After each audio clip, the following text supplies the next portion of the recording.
Administrasi sekolah dan manajemen pendidikan. Manajemen berbasis sekolah. Konsep manajemen berbasis sekolah dalam bahasa Inggris disebut School-Based Management, merupakan strategi yang jitu untuk mencapai manajemen sekolah yang efektif dan efisien. Konsep MBS ini pertama kali muncul di Amerika Serikat. Latar belakangnya adalah ketika itu masyarakat mempertanyakan apa yang dapat diberikan sekolah kepada masyarakat dan juga apa relevansi dan korelasi pendidikan dalam tuntutan maupun kebutuhan masyarakat. Penataan sekolah melalui konsep MBS yang diartikan sebagai wujud dari reformasi pendidikan diarahkan mendesain dan memotivasi struktur pemerintah sekolah, pemberdayaan sekolah. Fokus pemberdayaan tersebut dimaksudkan untuk meningkatkan otonomi dan profesionalisme sekolah dalam bidang kependidikan yang pada gilirannya menjadi kualitas pendidikan. Gagasan MBS tersebut perlu dipahami dengan baik oleh seluruh pihak yang berkepentingan dalam penyelenggaraan pendidikan, khususnya sekolah, karena implementasi MBS ini tidak sekedar membawa perubahan kewenangan dalam kegiatan akademik di sekolah, tetapi juga membawa perubahan mendasar dalam hal kebijakan dan orientasi partisipasi orang tua, siswa, dan masyarakat. Dalam pelaksanaan MBS tersirat dari tugas sekolah untuk meningkatkan mutu pendidikan menggunakan strategi yang lebih memberdayakan semua potensi sekolah secara optimal. Strategi pelaksanaan menggunakan prinsip-prinsip manajemen dan perencanaan strategik sehingga setiap sekolah dan kompetitif dapat mengembangkan dan meningkatkan mutu pendidikan. Dalam implementasi MBS terdapat 4 faktor yang penting untuk dicatat, yaitu kekuasaan, pengetahuan dan skill, sistem informasi, sistem penghargaan. Wewenang untuk mengambil keputusan ini merupakan penjelas bahwa sekolah pada semua jenjang dan jenis memerlukan otonomi profesional untuk memperbesar ruang pemberdayaan sekolah dalam sistem administrasi pendidikan. Administrasi sekolah dan lingkungan fisik dan sosio-emosional. Pada umumnya dalam suatu masyarakat, karakteristik sekolah sebagai masyarakat ini dipresentasikan atau dicirikan oleh watak penghuninya, yaitu para pengelola sekolah. Dalam anatomi sekolah, menurut Direktorat Pendidikan Menengah Umum, masyarakat sekolah dapat dibedakan menjadi 3 level pokok sesuai fungsinya, yakni level kelas regulator, yang merupakan presentasi dari karakter pembelajaran di kelas yang banyak dipengaruhi oleh aturan main atau regulasi yang diatur oleh guru.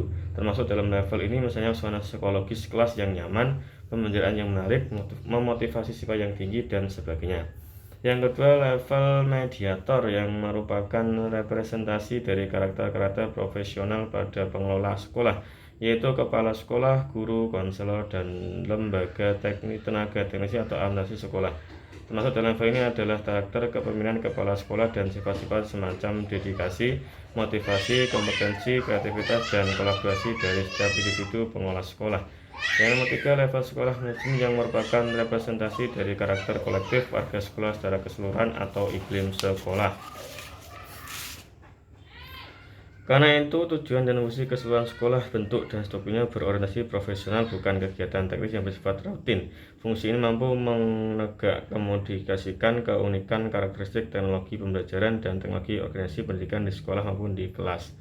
Selanjutnya, manajemen pendidikan. Kata manajemen jika kita lacak akar bahasanya ternyata berasal dari bahasa Latin, yaitu dari kata manus yang berarti tangan dan agre yang berarti melakukan. Kata-kata sebagaimana telah diuraikan jika digabung menjadi kata kerja manajer yang artinya menangani.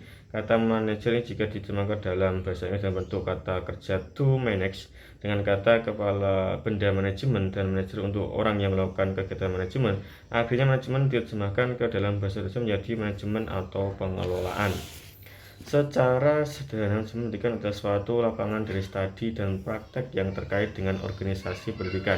Manajemen pendidikan merupakan proses manajemen dalam melaksanakan tugas pendidikan dengan mendayagunakan segala sumber secara efisien untuk mencapai tujuan secara efektif. Mengadaptasi pengertian manajemen dari para ahli dapat dikemukakan bahwa manajemen pendidikan adalah proses perencanaan, pengorganisasian, pengarahan, dan pengawasan usaha pendidikan agar mencapai tujuan pendidikan yang telah ditetapkan. Proses manajemen secara umum mengikuti langkah-langkah merencanakan, mengorganisasikan, memimpin, dan mengendalikan. Merencanakan adalah membuat suatu target yang akan dicapai atau diraih di masa depan. Yang kedua, mengorganisasikan adalah proses mengatur, mengalokasikan, dan mendistribusikan pekerjaan, wewenang, dan sumber daya di antara anggota organisasi untuk mencapai tujuan organisasi. Selanjutnya, memimpin. Institut pendidikan tokoh menekankan bahwa DPU mengarahkan dan memotivasi para personil agar dapat melaksanakan tugas pokok fungsinya dengan baik. Selanjutnya, mengendalikan adalah proses untuk memastikan bahwa aktivitas sebenarnya sesuai dengan aktivitas yang direncanakan.